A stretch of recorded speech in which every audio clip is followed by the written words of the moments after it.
Hi, I'm Julie Sheppard, the founder and president of First Healthcare Compliance. Thanks for joining me today to learn more about the role of the compliance officer.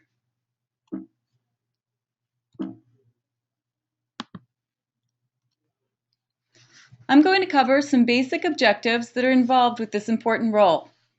The compliance officer has goals and responsibilities that must be met in order to carry out an effective compliance program. I'd like to talk about how the staff of any medical practice can help or hinder the efforts of the compliance officer, and the most important points to consider when you're selecting a compliance officer for your practice. This is a timely topic for any healthcare provider enrolled in Medicare and Medicaid because a compliance program is required under Section 6401 of PPACA, also known as the Affordable Care Act. So this applies to a large population, any healthcare provider enrolled in Medicare or Medicaid. So it applies to primary care physicians, specialists, dentists, podiatrists, optometrists, and chiropractors. So why do you need a compliance officer? Well, as I just stated, compliance programs are now mandatory, and we've had compliance guidance for a long time. In the fall of 2000, compliance program guidance for individual and small group physician practices was issued and published in the Federal Register. At that time, compliance programs were only voluntary, but all the guidance that's out there still applies today.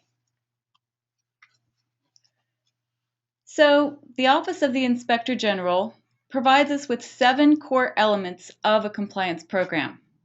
And as you can see here, the third element listed is to designate a compliance officer or contact. So, having a compliance officer is integral to any effective compliance program. And in fact, this is probably one of the first steps that you should take because the compliance officer has the responsibility of carrying out all the other elements of the compliance program. A compliance officer has a broad range of responsibilities. As we said, they must carry out all the other elements continuously. There's a lot of value in having someone in charge of monitoring, auditing, and overseeing your compliance program. This entails billing, coding, and all the other high-risk areas you have within your practice. We know that OCR is auditing covered entities, so that includes all medical practices. And of course, OSHA is another program that everybody should be aware of and continually monitoring for risk areas within the practice. The compliance officer will be responsible to report to the governing body of any organization. In a medical practice, that tends to be the partners or the physicians.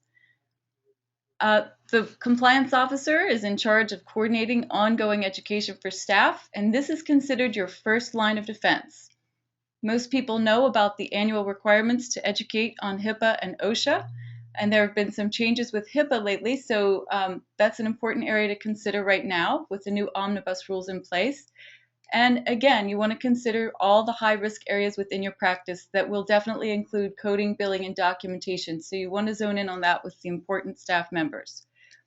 An area that creates a lot of liability for medical practices that we see overlooked often is the area of conducting screenings when you're hiring or employing individuals who may be on a government exclusions list. And of course, developing and updating important documents such as your code of conduct and policies and procedures are on the list of responsibilities too. So the goals of the compliance officer are really consistent with those of the overall compliance program. The compliance officer is going to make sure that everyone within your practice is conforming with the major fraud and abuse laws and the regulations that govern medical practices such as OSHA and HIPAA. So overall, they're looking to prevent, detect, and deterring any wrongdoing or problems. In other words, they're just trying to stop problems or find them while they're small and prevent them from becoming bigger problems down the road. The incentive is to really mitigate the risks and avoid the penalties that can be imposed from all the many governing agencies. So there are a lot of ways that a medical staff can help or hinder these efforts of the compliance officer.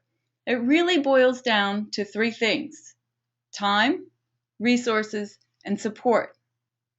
Compliance officers who feel that they have all the support and all the tools and resources that they need have much more satisfaction in their jobs.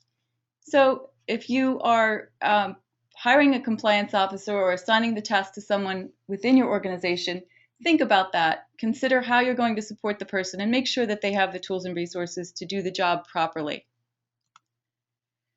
I'd like to include a word about the physician's role, because it's a very large role and the success of a compliance program depends largely on the physician's commitment to the program within any medical practice. And this is fitting because physicians within a medical practice bear the largest burden of risk, and it is a trifecta of risk. We always talk about financial risk, regulatory risk, and reputational risk. It's really the physician's name on the line. But that should be all the more reason that they're committed to the program and providing a compliance officer with everything they need to get the job done properly. So if you're starting your compliance program or just taking a look at one that's already been in place, you're probably giving a lot of thought to the compliance officer and how to fill the role. You may be looking to assign the duties to someone who's already in your organization, or you may be hiring a new person from the outside. Either option can be correct. There are just a lot of important points to consider as you go about this. You want to make sure that the person who's filling the role is seen as a high-level employee with authority in your organization. Personal traits such as strong leadership skills and an independent and effective personality are important. And I would add to that that it should be a person who can handle a lot of details at one time, because there are many regulations and many enforcement agencies. So there's a lot that has to happen, and it has to happen continually over time. It's not just a once-a-year event. And the person should be able to handle stress. I think that goes without saying. You also would like to find an individual who operates with objective views and separate from your legal and finance committees, however that is set up within your organization. I think it's important to point this out. The Healthcare Compliance Association conducted a survey earlier in the year that really illustrates the inherent conflicts that are present when legal and compliance overlap. They interviewed over 800 compliance professionals and found that 80% of those professionals responded that they were opposed to the structure of having a compliance officer report directly to legal.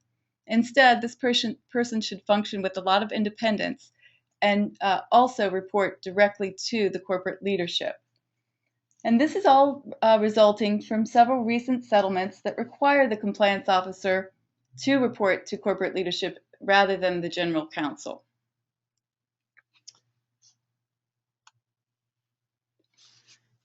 So we have to address the fact that medical practices are always unique. There are no two that operate exactly the same way, and size is a big factor because you do have solo practitioners, and then we're seeing other groups get larger and larger.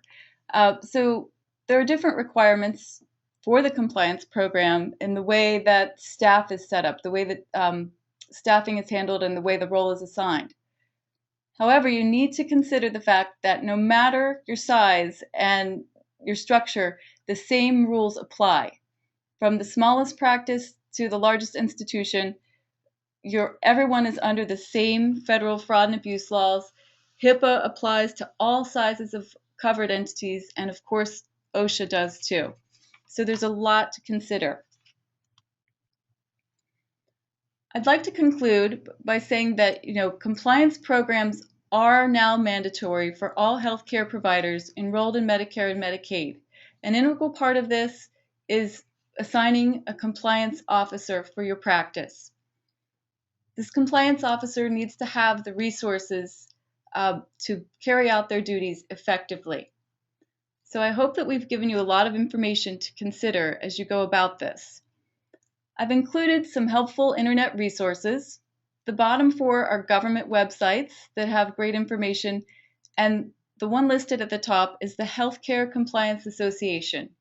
This is a nonprofit organization that provides great educational resources for anyone looking into building or maintaining an effective compliance program. Thanks so much for joining us today. Anyone at our team here at First Healthcare Compliance would be happy to talk to you about your compliance program. You could reach out to us toll-free at 888-54-FIRST or find us on the web at www.1sthcc.com.